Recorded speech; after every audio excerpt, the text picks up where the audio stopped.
YouTube के सभी दर्शकों को मेरी ओर से व हमारी पार्टी राष्ट्रीय दलित विकास पार्टी की ओर से देश की प्यारी जनता के चरणों में कोटि कोटि नमन। और आज फिर यूट्यूब के सभी दर्शकों को इस वीडियो संदेश के माध्यम से देश की प्यारी जनता को मैं आपके माध्यम से सत्ता में जो चूर अपने आप को देश व समाज से बड़ा मानने वाले और परमात्मा के से भी ऊंचा दर्जा अपने आप को देने वाले ऐसे राजनेताओं के लिए यह जो लोकसभा का जो अभी परिणाम आया है 4 तारीख को जो गिनती हुई है, उससे जो अपने आप को देश व समाज पार्टी से बड़ा और परमात्मा से भी बड़ा मानने का जो दम्भ भरने लगे थे, वो जो सत्ता के नशे में जो चूर थे, उनका अहंकार व घमंड ऐसा देश की जनता ने तोड़ा कि औंधे मुंह वो जमीन पर आ गिरे। मैं ये बताना चाहता हूँ कि जो घूम घूम कर जो पार्टियों का प्रचार करते हुए जब कोई आदमी देश की जनता इस उम्मीद से वोट करती है उस पार्टी को, शायद ये देश व समाज के लिए बहुत अच्छा करेगा, क्योंकि जो भी ज्वलंत मुद्दे हैं जैसे भ्रष्टाचार का है, महंगाई का है, बेरोजगारी का है, सुशासन का है, काले धन का मुद्दा है और तमाम ऐसे जो अन्नदाता का जो मुद्दा है, खेल खिलाड़ियों का है, जो कर्मचारियों का है, व्यापारियों का है, जो भी कोई ऐसे मुद्दे हैं जिससे समाज व देश जिनको बम पर मतदान करता है तो इस उम्मीद से करता है कि वो शायद देश में जितने भी ये मुद्दे हैं उनको हल करने की कोशिश करेंगे और हमारी अपेक्षाओं पर खरे उतरेंगे। लेकिन जैसे ही देश की जनता उनको मत देकर सत्ता पर बिठाती है, बैठते ही वो ऐसे गिरगिट की तरह रंग बदलते हैं। जैसे देश की जनता तो उनको सत्ता सौंपने का काम करती है और जैसे ही सत्ता मिलती है वो राजनेता ये कहते हैं कि मोदी की गारंटी है, मोदी की गारंटी है तो बीजेपी सत्ता में है। अरे मैं ये पूछना चाहता हूँ कि अगर ऐसी मोदी की गारंटी थी या है तो वर्तमान में जो 2024 में जो लोकसभा का जो जनादेश देश की जनता ने दिया है, अगर आप में थोड़ी सी भी शर्म है अपने गिरेबान में झाँक कर देखो, आपको ये कतई नहीं बोलना चाहिए कि केवल और केवल परिवर्तन और सत्ता की गारंटी देश की जनता है। देश की जनता जब चाहे जिसे जिता दे, जब चाहे जिसे हरा दे। ना तो राजनेता कोई किसी को हरा सकता है, ना कोई जिता सकता है। जैसे ही देश की जनता के सामने ये जनता को ये महसूस होगा कि चलो इसको अब की बार एक मौका और दे दें या इस पार्टी को दोबारा फिर आजमाते हैं कि वो शायद कोई अच्छा काम करे, उसी चीज़ को ये जो राजनेता अपने आप को पार्टी से, देश से बड़ा, समाज से बड़ा, और अब की बार तो ये संयोग हुआ कि वो अपने आप को भगवान से ही बड़ा मानने लगे। लेकिन उनको ऐसी गारंटी देने वाले राजनेता को अपने गिरेबान में झाँक कर देखना चाहिए उस पार्टी को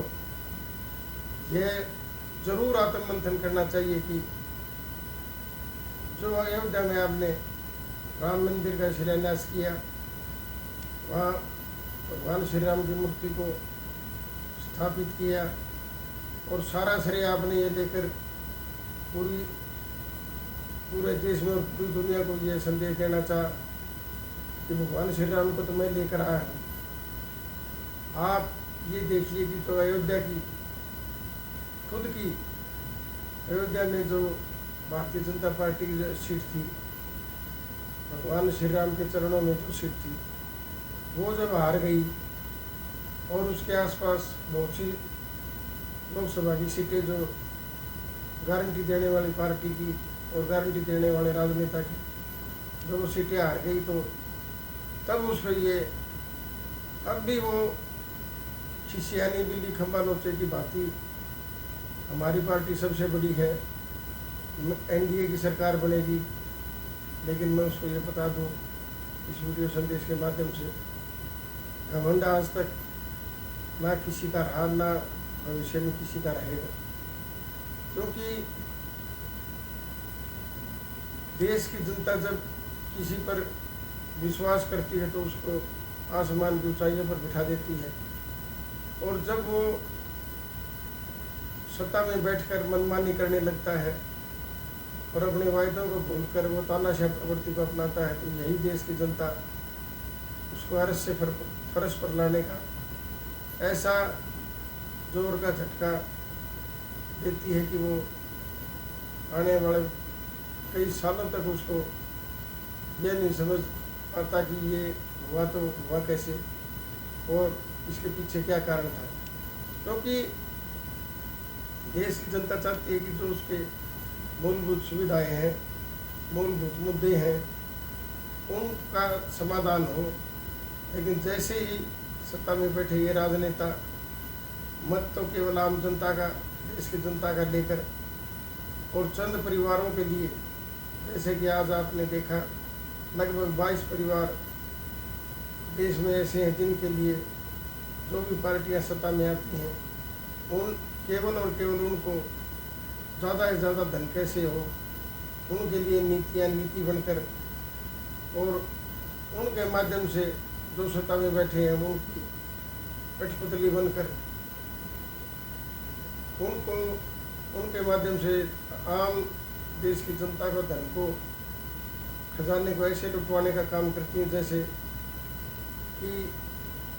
इस देश की जनता से उनका कोई सरोकार ना हो, और ना ही उन्होंने कभी इस प्रकार की कोई संकल्प लिया कि सत्ता में आ जाएंगे तो हम इस प्रकार से समाज व देश की उत्थान की, विकास की बात करेंगे। उन तमाम बातों को भूलकर जो भी वर्ग, देश की जनता किसी भी माध्यम से अपने हक का जब वो हक मांगने का प्रयत्न करती है और अभिव्यक्ति का जो हक है, जब उसको अपने हक के लिए आवाज़ उठाती है, तो यही सत्ता में बैठे हैं तानाशाह प्रवृत्ति के लोग उनकी आवाज़ को तो दबाने का काम करते ही हैं, और उनको यह एहसास कराते हैं कि हम आपको बार बार आपको मजबूरी में भी हमें वोट देना पड़ेगा और हम ही केवल और केवल सत्ता में बने रहेंगे। आप जब जो चाहे कर लो, हम तो किसी न किसी तरीके से सत्ता में, चाहे झूठ बोलनी पड़े, चाहे हमें किसी की सरकार गिरानी पड़े, चाहे हमें कुछ करना पड़े, हमारा केवल एक ही काम है कि हम सत्ताजीवी लोग हैं, हम सत्ता के बगैर नहीं रह सकते। और जब आपके काम ही सारे पूरे कर देंगे तो फिर आप हमें वोट क्यों दोगे। तो मैं ये कहना चाहता हूँ कि जो एनडीए की सरकार अब वर्तमान में जो बनने को जा रही है या उसके कयास लगाए जा रहे हैं, तो जो समर्थन देने वाले जो पार्टियां हैं, जो नेता हैं, अगर अतीत में उनके चरित्र और चाल को देखेंगे तो मुझे नहीं लगता कि उनके नेतृत्व में या मोदी जी को प्रधानमंत्री बनाकर उनका समर्थन करने वाली जो भी पार्टियां हैं कब क्या ऐसा गुल खिला दें कि मोदी जी जो आज तक सत्ता में बैठकर औरों की पार्टियों को तोड़ते आए हैं, जैसे कोई क्षेत्रीय दल हो, जैसे उड़ीसा में इसका ताज़ा उदाहरण है, पूर्व में हरियाणा में जैसे जेजेपी का जो एक उदाहरण है, यह तमाम देश में जिस प्रकार शिवसेना का प्रमुख रूप से मैं आपको उदाहरण दूँ, बाला साहब ठाकरे की, उद्धव जी की जो पार्टी थी, उसको इस तानाशाह प्रवृत्ति, इस सोच वाली पार्टी ने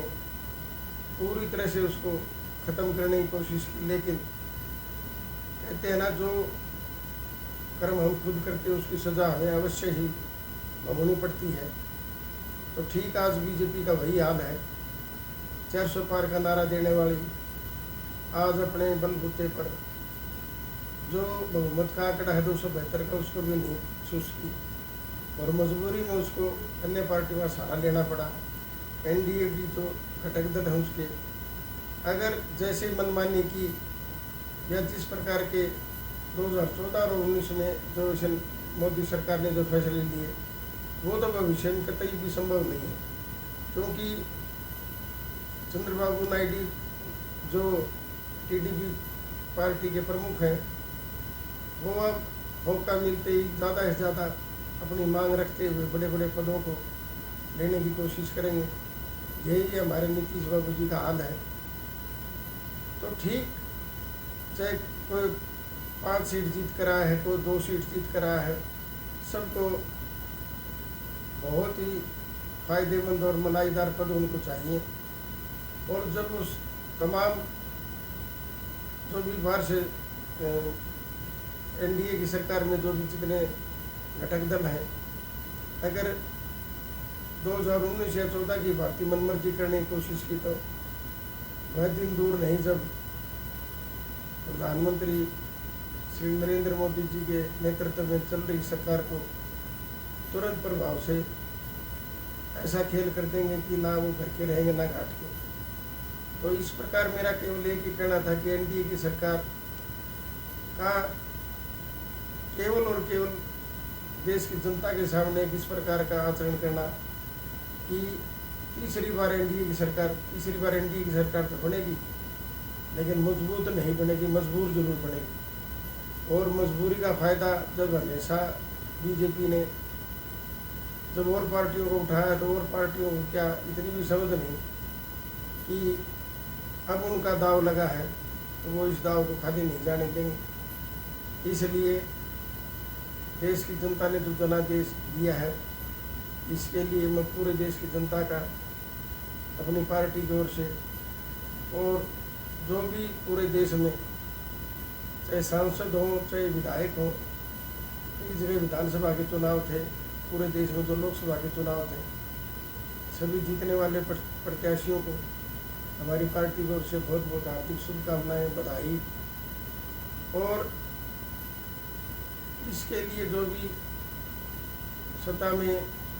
किसी प्रकार से जोड़ तोड़ से जो सरकार को चलाना चाहते हैं, अगर वो मनसा साफ करके देश की जनता के लिए निष्ठा से काम करेंगे, तो हो सकता है उनका कार्यकाल पूरा हो और पूरा की बात मनमर्जी फैसले लेंगे, वोट आम जनता का लेंगे और नीयत और नीतियाँ वो धन्ना सेठों के लिए, अंबानी अडानी के लिए बनाएंगे। तो जिस प्रकार पूर्व में एक तरफा जिन्होंने राज किया है, बड़ी बड़ी पार्टियां आज जो सत्ता के लिए तरस रही हैं, उसमें अगला नंबर बीजेपी का हर हाल में होगा, ऐसी हमें भविष्य में इनकी रूपरेखा दिखाई देती है। इसके लिए मैं केवल और केवल इस वीडियो संदेश के माध्यम से ये कहना चाहूँगा, क्योंकि जो भी देश हित में तमाम मुद्दे जो लंबित हैं, देश कैसे खुशहाल हो, समाज की जो देश की जनता कैसे खुशहाल हो, समाज और देश कैसे तरक्की करे, देश कैसे चहुमुखी विकास को प्राप्त हो, इस प्रकार की देश और समाज के लिए चिंतन ज़्यादा से ज़्यादा ये हो कि तमाम जो विसंगतियाँ हैं आज तक, जो तमाम लंबित मुद्दे हैं, उनको तुरंत प्रभाव से हल करें। युवाओं के भविष्य को देखते हुए उन पर जो पूरी दुनिया में हमारे युवाओं की प्रतिभा का जो डंका बजता है, उन युवा साथियों के भविष्य को, उनका भविष्य कैसे उज्जवल हो, इसके लिए चुनी हुई सरकारों को और खासकर जो सत्ता में बैठने वाले राजनेताओं को ऐसा प्रयास करना होगा। इसके लिए दोबारा से मैं देश की जनता का और चुने हुए सभी सांसद और विधायकों का दिल की गहराइयों से बहुत कोटि कोटि नमन। जय हिंद।